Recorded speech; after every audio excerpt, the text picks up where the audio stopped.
echoes of the crime. The sky over Phoenix, Arizona on the afternoon of August 12, 2024 glowed with a fiery orange hue as it did most days. The suburban neighborhood of Mesa, with its tidy rows of red brick homes, was peaceful, almost serene, filled only with the sounds of birds chirping and lawnmowers humming.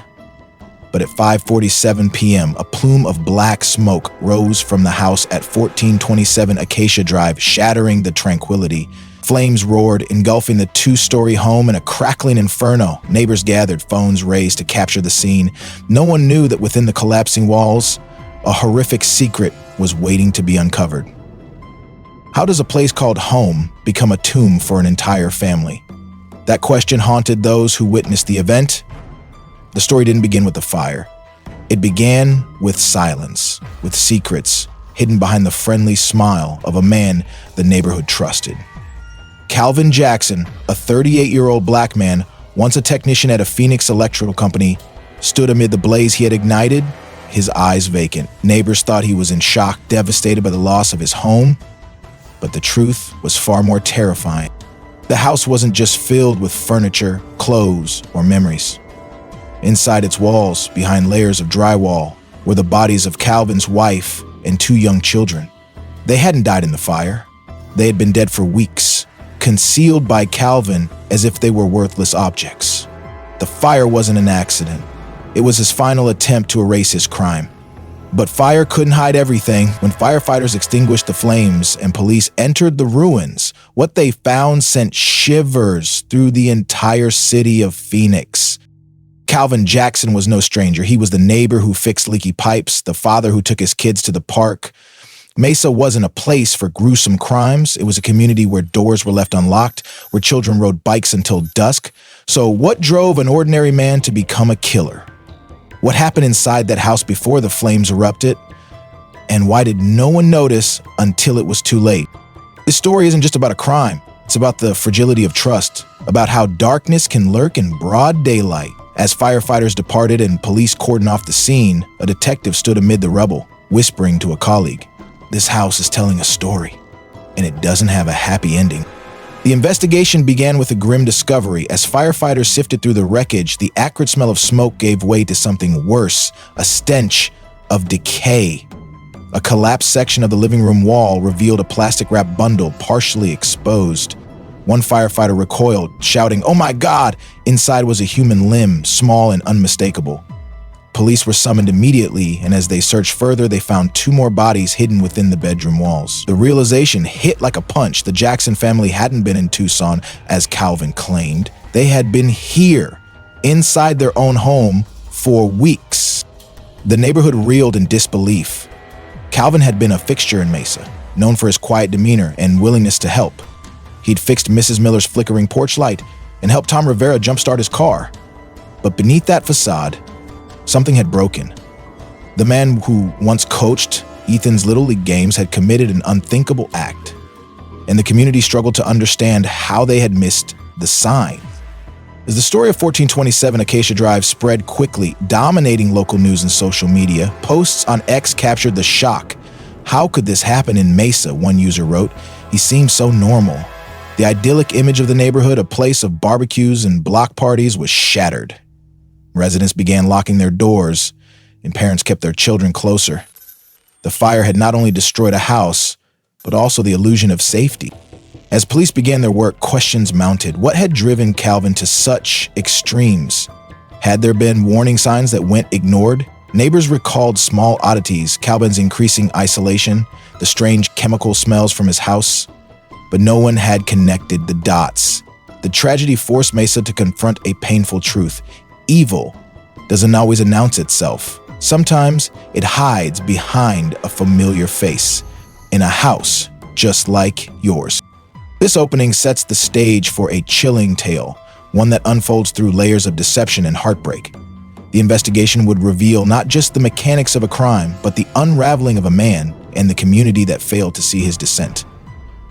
As the sun set on Mesa, the charred remains of the Jackson home stood as a grim reminder. Even the safest places can harbor the darkest secrets.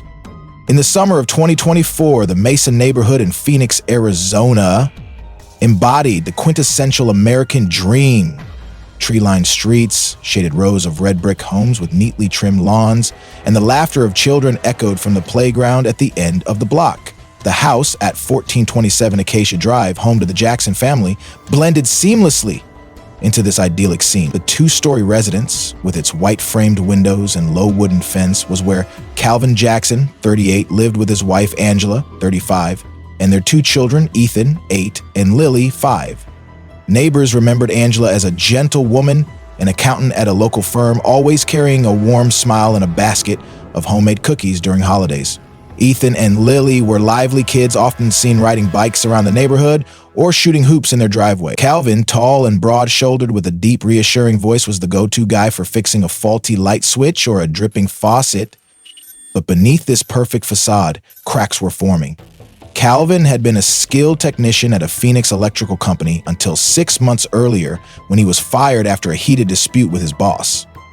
He said the company treated him unfairly. Susan Miller, a neighbor, later told police. Calvin felt that they respect him, that they favored others. After that, he took up freelance electrical work, but the income was unsteady. Angela, ever the responsible one, started working overtime to cover expenses. Neighbors noticed she seemed more tired, her smiles less frequent, but no one thought much of it. "She still got the kids to school on time," Susan said. "I just thought they were struggling like any other family." By June, subtle signs of trouble grew more apparent. Calvin became withdrawn, no longer lingering in his front yard to chat or help with odd jobs. Instead, he stayed inside, windows shut tight even on sweltering Arizona days. "I knocked once to borrow a ladder," Tom Rivera, the next-door neighbor, recalled. Calvin answered, but he looked off. His eyes were bloodshot, like he hadn't slept in days. He said Angela and the kids were visiting their grandmother in Tucson, but his voice was shaky. Tom didn't press, assuming it was a private family matter. The children vanished from the neighborhood's rhythm. Ethan's bike stayed parked, and Lily's giggles no longer floated from the park. A few neighbors found it odd, but reasoned the kids were likely with relatives. "I saw Calvin buying bags of cement and drywall at the hardware store," Maria Gonzalez, an acquaintance, later recounted. "I asked what he was fixing, and he just grinned and said, 'Sprucing up the house.'" No one suspected anything. Calvin was adept at maintaining a normal exterior, but inside his home, the walls were becoming a hiding place for a horrific secret. Angela, the heart of the family, stopped showing up at work by late June. Her colleague, Jessica Lee, recalled, "She texted to say she needed a few days off, something about her mom being sick. Then she stopped responding. We were worried, but our boss figured she was caught up with family stuff. No one called the police." In Mesa, people believed the Jacksons were just navigating a rough patch, like any other household. The tension in the Jackson home wasn't entirely hidden. Rachel Brooks, Angela's close friend, had heard her confide about growing conflicts. "Calvin changed after losing his job," Rachel told investigators later. "He got jealous, thought Angela didn't respect him. She said he was becoming controlling, not letting her go out much." Rachel urged Angela to seek help, but Angela brushed it off. She said, "Calvin's not a bad guy, he's just stressed." "I wish I'd done more," Rachel said, her voice breaking. In the days leading up to the fire, Calvin's behavior grew stranger. Neighbors saw him coming and going at odd hours, carrying large trash bags.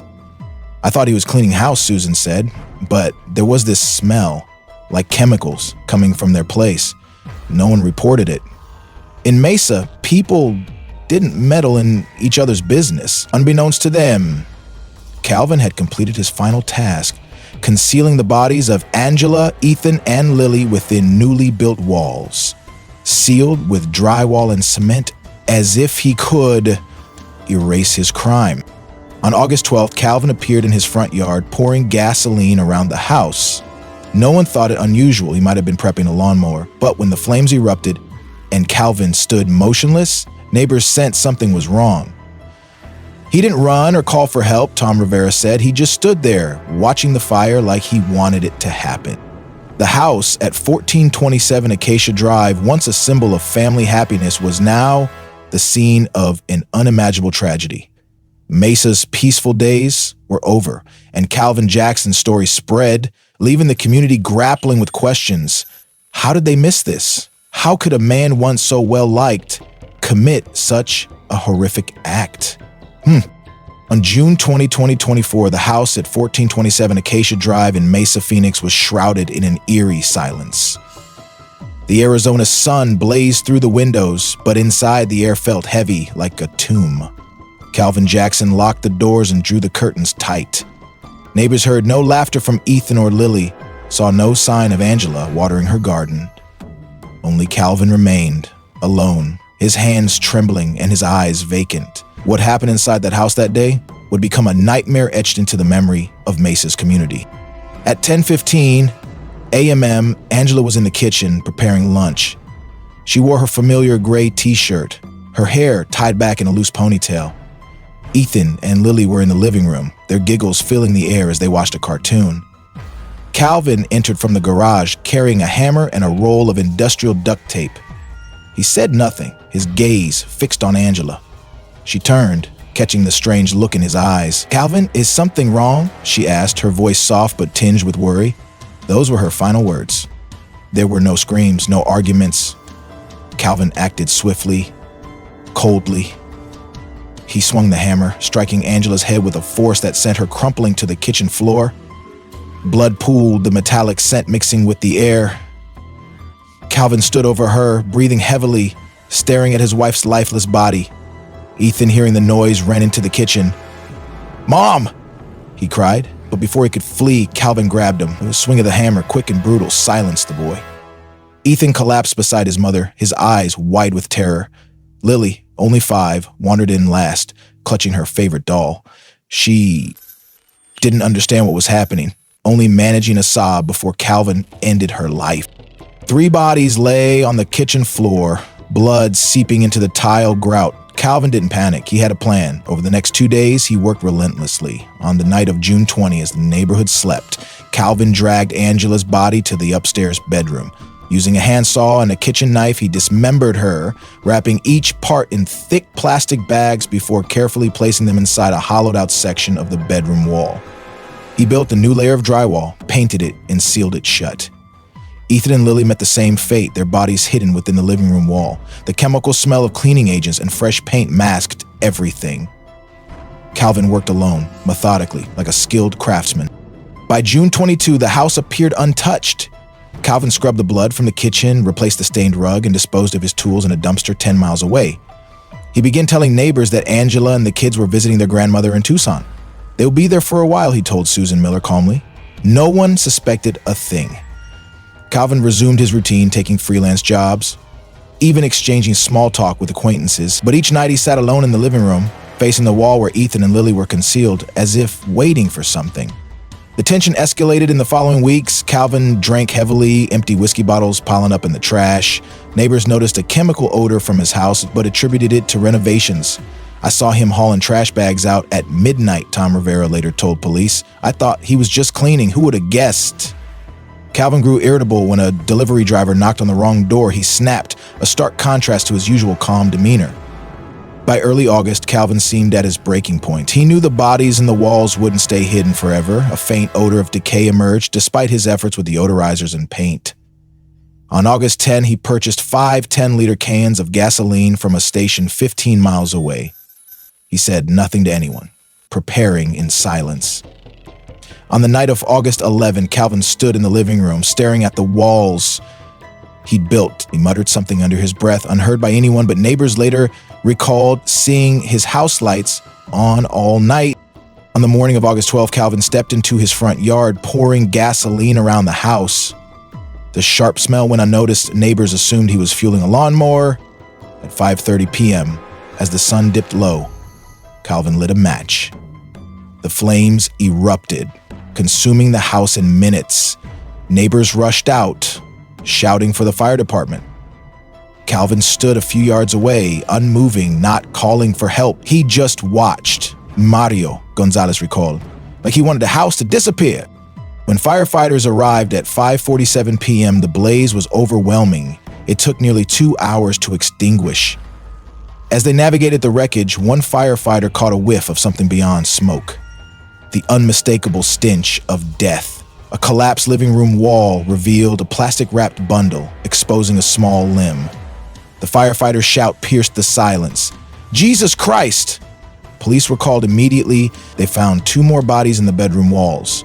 The horrific truth spread like wildfire. The Jackson family hadn't been in Tucson. They'd been inside their home, entombed for weeks.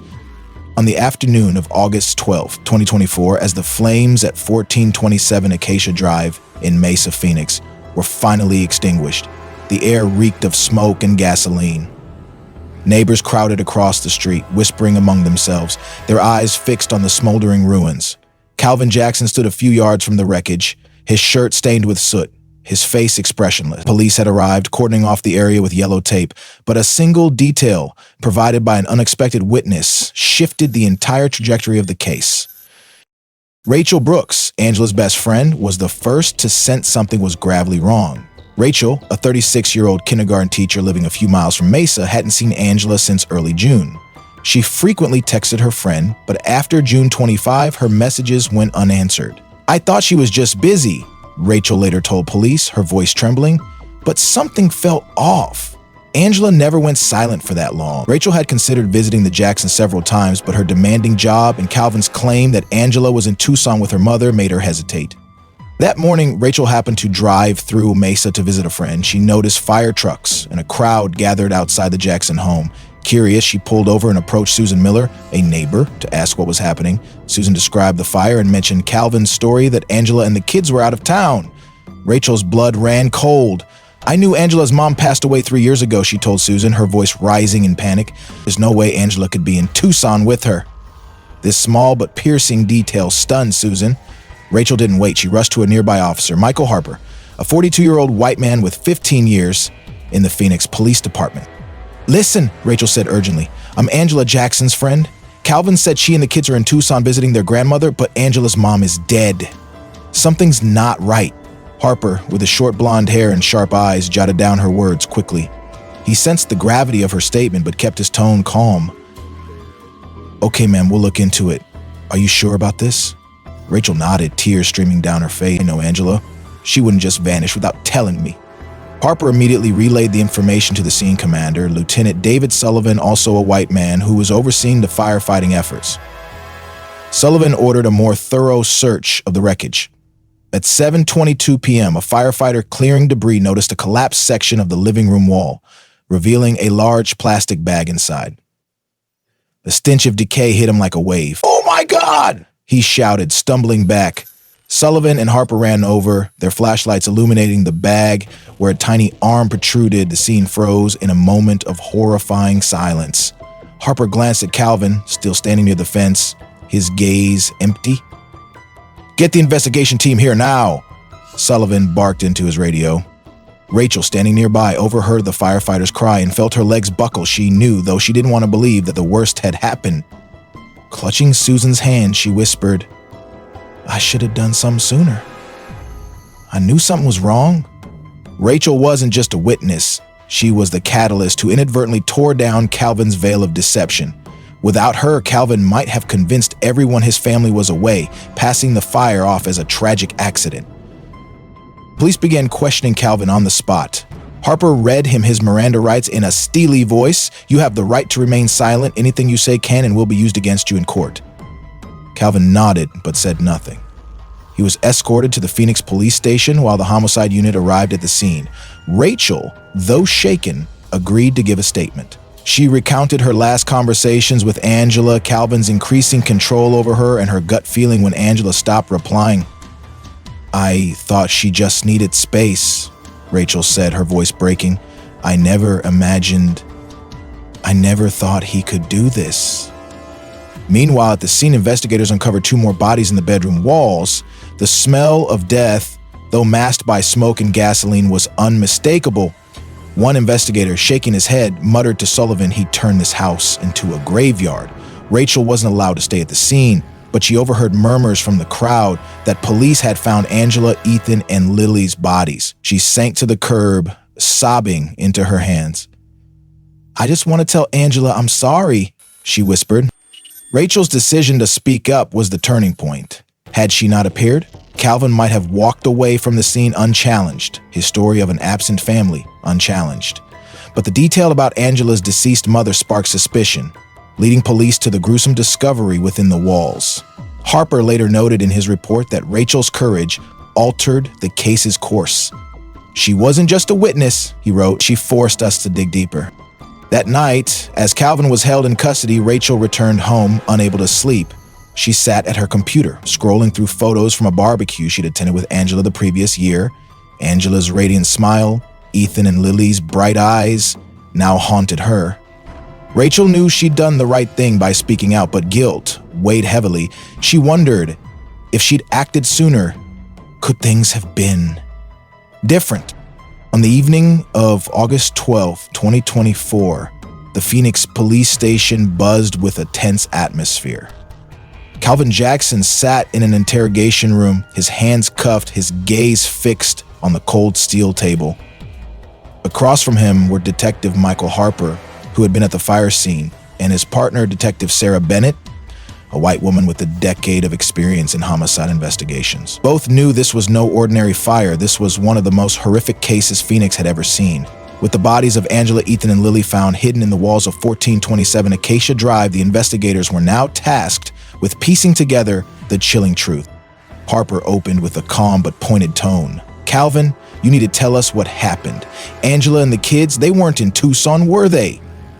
Calvin stayed silent, his head bowed, offering only a slight nod as if acknowledging the obvious. Harper reiterated Calvin's Miranda rights, ensuring legal protocols were followed. "You have the right to remain silent, but if you want to talk, now's the time." Calvin mumbled, "I don't want to say anything." But his bloodshot eyes, heavy with strain, betrayed that his silence wouldn't last. Meanwhile, at the crime scene, the forensics team began their meticulous work. Experts in white hazmat suits, armed with UV lights and analytical tools, combed through the wreckage. The living room wall where Ethan's body was found showed signs of fresh drywall and barely dried paint. Forensics specialist Dr. Emily Chen noted someone deliberately rebuilt this wall. The work was careful, but not enough to mask the smell of decomposition. Preliminary autopsies confirmed Angela, Ethan, and Lily had died in late June, their deaths caused by blunt force trauma to the skull. Hammer marks on their skulls matched a blood-stained hammer found in a trash bag Calvin had discarded at a dump 10 miles away. Security footage from a nearby hardware store provided a critical clue. On June 21, Calvin was recorded purchasing large quantities of drywall, cement, and industrial plastic bags. The store clerk remembered him for his hurried demeanor, unusual for a regular customer. He kept checking his watch like he was racing against time, the clerk told police.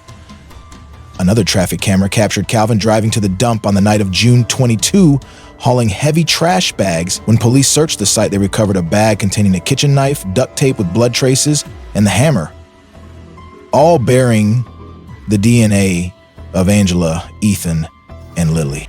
On August 13th, Harper and Bennett conducted a second interrogation, this time armed with evidence, camera footage, forensic reports, and Rachel Brooks' statement. Harper placed a photo of Angela and the kids on the table. "Calvin, look at them. They were your family. What did you do to them?" Calvin trembled, his hands clenching. Finally, he looked up, his voice hoarse. "I didn't want to hurt them, but I had no choice." That was the breakthrough moment. Calvin began to speak haltingly about the final weeks. According to his confession, Calvin had spiraled into deep depression after losing his job. He felt Angela no longer respected him, believing she was quietly pulling away. "She worked late, talked to other people, acted like I wasn't there," he said, his voice laced with resentment.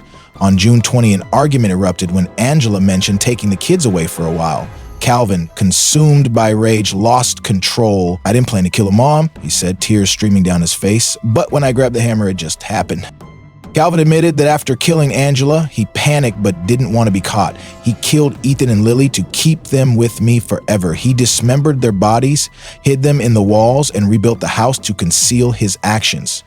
The fire, he said, was his last-ditch effort to erase evidence as the smell of decay began to surface. "I thought the fire would fix everything," he said, his voice hollow. Harper and Bennett, maintaining professional composure, couldn't hide their horror. Bennett later told a colleague, "He talked about killing his family like he was describing a workday." Calvin's confession was recorded, and he was charged with 3 counts of first-degree murder and 1 count of arson. Prosecutors at the Maricopa County Attorney's Office began preparing the case for a grand jury. Another crucial find emerged during the investigation: Angela's phone, recovered from a separate trash bag. It contained an unsent text to Rachel from June 20. "Calvin's acting strange. I'm scared." This message, combined with Rachel's testimony and forensic evidence, painted a clear picture of the crime. Harper wrote in his final report, "This was the moment we knew we had the killer, no doubt about it." Mesa's community was rocked as news spread. Social media, especially X, overflowed with outrage and grief. "How could someone do this to their own family?" one user posted. Under public pressure, Phoenix police vowed to deliver justice. Sullivan, the scene commander, told reporters, "We won't let this fade away. Angela, Ethan, and Lily deserve to rest in peace." On August 15th, Calvin faced a preliminary hearing. He entered a not guilty plea, but the evidence against him was overwhelming. As the hearing ended, Harper stood in the courthouse hallway, watching Calvin being led away. He thought fire would erase it all, Harper said to Bennett, but the truth always finds a way out. The investigation peeled back the layers of Calvin's deception, revealing a man undone by his own demons. But it also exposed the community's blind spots, how subtle signs of distress went unnoticed in a family that seemed so normal. As Mesa grappled with the tragedy, the case became a grim reminder that even the most familiar faces can hide the darkest secrets. On March 15, 2025, Courtroom 7 at the Maricopa County Superior Court in Phoenix was steeped in a heavy silence. Calvin Jackson, clad in an orange prison jumpsuit, sat motionless, his eyes glued to the floor as the jury delivered its verdict. After 7 months of investigation and a 3-week trial, the jury was unanimous. Calvin was guilty of 3 counts of first-degree murder and 1 count of arson. Judge Laura Bennett, a white woman with silver hair and a stern voice, pronounced the sentence: life imprisonment without parole, plus 7 years for arson. As the gavel struck, the courtroom fell quiet, broken only by the soft sobs of Rachel Brooks, seated in the back row. The trial was not just a judgment on Calvin, but an attempt to seek justice for Angela, Ethan, and Lily. Lead prosecutor Daniel Carter, a white man with 20 years of experience, presented a watertight case. Forensic reports, security footage, Rachel's testimony, and most damningly, Calvin's own confession. During the trial, Carter emphasized Calvin Jackson didn't just kill his family, he tried to erase their existence with fire. But justice cannot be burned away. Calvin's defense attorney, Maria Lopez, argued that her client suffered from severe depression and acted in a state of mental breakdown, but the jury remained unmoved. "No mental condition justifies killing a 5-year-old, one juror later told reporters. The Mesa community, once a symbol of suburban tranquility, now bore an indelible scar. The case dominated local and national headlines, with X posts reading, "Phoenix father murders family, hides bodies in walls," and "Mesa tragedy, fire couldn't hide the crime." Memorials were held at a park near the Jackson home, where neighbors left flowers and candles for Angela, Ethan, and Lily. A small plaque was erected, inscribed, "For Angela, Ethan, and Lily, forever in our hearts." Rachel Brooks, the reluctant witness, became a focal point of attention. In an emotional interview on ABC 15 Arizona, she said, "I just wish I'd acted sooner. Angela deserved to be saved." Rachel began volunteering with a domestic violence support organization, determined to channel her grief into purpose. "I don't want anyone else to go through this," she said. Her bravery inspired many, but it also forced the community to reflect. Why had no one noticed the signs earlier? Angela's hushed fears, her weary glances, all overlooked in the blind trust placed in the Jackson family's perfect facade. The case sparked broader discussions about mental health and domestic violence in Arizona. Activists called for legal reforms, advocating for earlier interventions in troubled households. State Senator Karen Mitchell proposed the Angela Act, a bill to increase funding for domestic violence hotlines and train police to recognize warning signs. Though still under review, the bill offered hope that tragedies like the Jacksons could be prevented. Calvin, now in an Arizona state prison, did not appeal his sentence. In a letter to the press, he wrote, "I don't expect forgiveness. I just want them to rest in peace." The letter stirred controversy, with many dismissing it as a belated bid for sympathy. A former neighbor, Tom Rivera, told a reporter he was once a good guy, always helping out, but what he did, no one can forgive that. The ripples of the case extended far beyond Mesa. Local schools began hosting workshops on identifying domestic violence, urging students and parents to speak up about anything unusual. Susan Miller, a Jackson neighbor, became a volunteer at a women's shelter, saying, "We trusted everything was fine. Now I know silence can kill." The Phoenix Police Department, particularly Detectives Harper and Bennett, earned praise for their dedication. At a press conference, Harper said, "We do this work for justice, but nothing can replace what was lost. Angela, Ethan, and Lily will always remind us to do better." Bennett, typically reserved, confided to a colleague, "Every time I close my eyes, I see those walls. I just wish we'd gotten there sooner." As dusk settled over Mesa, the lot at 1427 Acacia Drive stood empty, the house demolished. Some residents proposed building a small park there, a way to heal the community's wounds. But for many, the site remained a haunting reminder of an unforgettable tragedy. Rachel, during a visit, stood silently where her friend's home once was, whispering, "I'm sorry, Angela. I hope you found peace." Justice had been served, but the pain lingered. The Calvin Jackson case was more than a story of crime. It was a warning about the shadows that can lurk behind closed doors in even the happiest-seeming homes. The most terrifying realization wasn't that a killer came from the dark, but that he stood beside you, smiling while concealing a monstrous secret. The trial revealed the depths of Calvin's unraveling. Witnesses described his descent after losing his job, his growing paranoia, his controlling behavior toward Angela. A co-worker testified that Calvin had become erratic, snapping over minor issues. Rachel's testimony about Angela's fears painted a picture of a woman trapped, too loyal to leave. The prosecution's timeline, supported by forensic evidence, left no room for doubt. Calvin had planned his actions, from the murders to the cover-up, with chilling precision. The community's response was complex. Some expressed anger at Calvin, others pity for the man he once was, but most felt guilt for failing to act on the subtle signs. The closed curtains, the absent children, the chemical smells. "We all saw pieces of the puzzle," Susan Miller said, "but no one put them together." The case also highlighted systemic gaps. Domestic violence resources in Arizona were stretched thin, and mental health support for men like Calvin was often inaccessible. Advocates argued that earlier intervention might have saved lives. The Angela Act aimed to address these issues, but its passage was uncertain, mired in political debates. For those closest to the case, closure was elusive. Harper and Bennett carried the weight of the images they'd seen, the bodies in the walls, the blood-soaked hammer. Rachel struggled with survivor's guilt, haunted by Angela's unsent text. The Jacksons' extended family, absent during the trial, issued a statement asking for privacy, their grief too raw for public scrutiny. Mesa tried to move forward, but the tragedy left a permanent mark. The empty lot at 1427 Acacia Drive became a place of pilgrimage for some, a place to lay flowers or reflect. For others, it was a place to avoid, a reminder of what was lost.